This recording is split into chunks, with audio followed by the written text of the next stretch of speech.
Cody Rhodes devastated as CM Punk humiliates him on WWE. Friendship in professional wrestling is a beautiful thing, right up until someone drops your microphone on purpose and calls it an accident. That is exactly the kind of petty, hilarious, and downright electric energy we got when CM Punk and Cody Rhodes stood face to face this week, and let me tell you, sparks did not just fly, they practically set the entire arena on fire. Welcome back to Wrestling Rush News, where we turn backstage drama into front row entertainment. If you love watching two of the biggest names in the business trade verbal jabs sharper than a steel chair shot, subscribe and tap that notification bell right now, because you are absolutely going to want front row seats for this one. Let us set the scene, because the road to this confrontation has been an absolute roller coaster. Cody Rhodes lost his undisputed WWE Championship in a triple threat match, and just when it looked like he was about to get his rematch, chaos struck.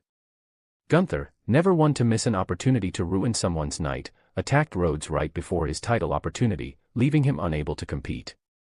Out of the wreckage, Chicago's own CM Punk stepped up in a shocking twist, defeated the champion, and walked away as the new undisputed WWE champion. Think about that for a second. Rhodes worked his entire career building toward that moment, only to have it snatched away in the blink of an eye, and the man who capitalized was not some random challenger, it was one of his closest friends in the entire locker room.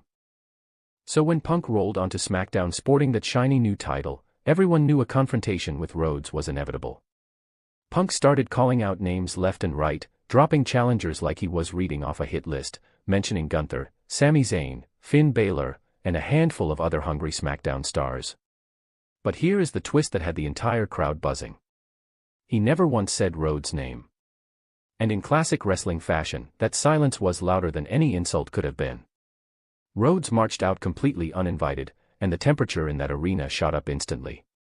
Now this is where things got spicy, because instead of the typical shouting match we usually get in these segments, Punk and Rhodes leaned into something far more clever and far more entertaining.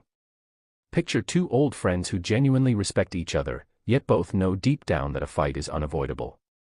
Rhodes pointed out the irony of their situation, reminding Punk that not too long ago he was the one standing tall with the title while Punk was on the outside looking in.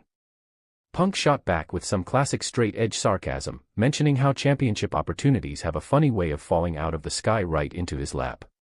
It was witty, it was tense, and it built exactly the kind of anticipation you want heading into a dream match.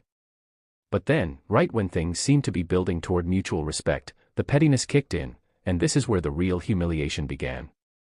Rhodes dropped Punk's microphone straight to the mat, a small but deliberate gesture that spoke volumes. When Punk grabbed another mic, he made it very clear he was not about to turn his back on Rhodes or bend down to pick anything up, because trust has clearly taken a hit between these two former friends. Rhodes insisted it was all an accident, the same excuse he used for a title nudge incident during their tag match at Saturday night's main event. If you believe that was purely accidental, I have a bridge in Brooklyn to sell you. This was calculated, playful disrespect, the kind of move that gets under a champion's skin without ever throwing a single punch. Here is the insight worth taking away from all of this back and forth. This rivalry works so well precisely because it is not built on hatred, it is built on history.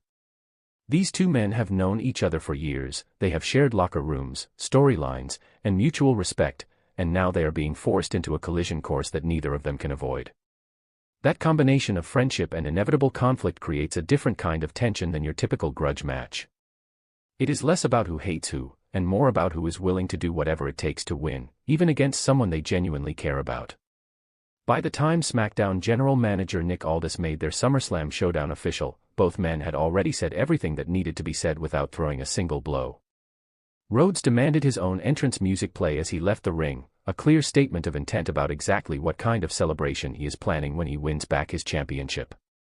Punk, for his part, remained calm, collected, and completely unbothered, the same energy that has made him must-watch television since the moment he stepped back into a WWE ring.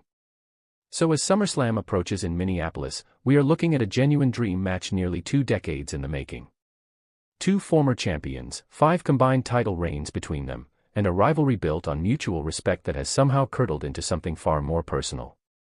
This is not just a title match, this is a referendum on friendship, ego, and legacy, all happening under the brightest lights of the summer.